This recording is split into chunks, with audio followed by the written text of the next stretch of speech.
আসসালামু আলাইকুম সবাইকে পহেলা বৈশাখের শুভেচ্ছা। পহেলা বৈশাখে আমরা তো বিভিন্ন আয়োজন করি, অতিথিদেরকে আপ্যায়ন করি। আমি পাহাড়ে আসছি।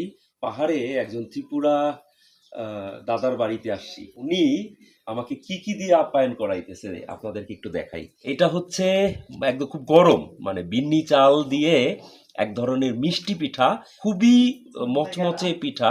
এটা মাত্রই ভাজা হলো। গরম গরম পিঠা খেতে দিয়েছে আমাকে। সাথে ওনারা একটা পাচন করে অনেক ধরনের সবজি দিয়ে। কাঁঠাল বলেন, মিষ্টি কুমড়া বলেন, আলু, বেগুন, বরবটি, সিম, যত ধরনের প্রায় 11 থেকে 15-20 যে যত ধরনের সবজি দিতে পারে। সবজিটা আমি খেয়ে দেখলাম, খুবই মজা হয়েছে সবজিটা। এর সাথে স্থানীয়ভাবে এখানে তৈরি করা জিলাপি, বেশ সুন্দর মিষ্টি জিলাপি, আর দোকান থেকে নিয়ে আসা সফট ড্রিঙ্কস। তো এই জিনিসগুলো খাচ্ছি।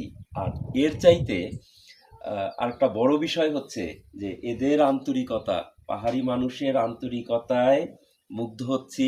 তার বাড়িতে বসে খাচ্ছি, আমাকে বসতে দিয়েছে এই সুন্দর একটা জানালার পাশে। কত সুন্দর ভিউ দেখা যাচ্ছে। আমি একটু কাছ থেকে দেখাই আপনাদেরকে যে কত সুন্দর একটা ভিউ।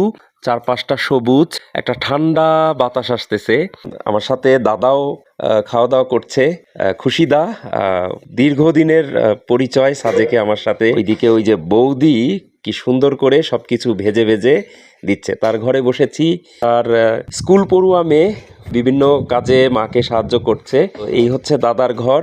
পাহাড়ের বিজুগুলো এত সুন্দর হয়, এত আন্তরিকতাময় হয়। তো সবাই দোয়া করবেন, পাহাড়ে আসবেন, বেড়াবেন। সাজেকটা অনেক সুন্দর।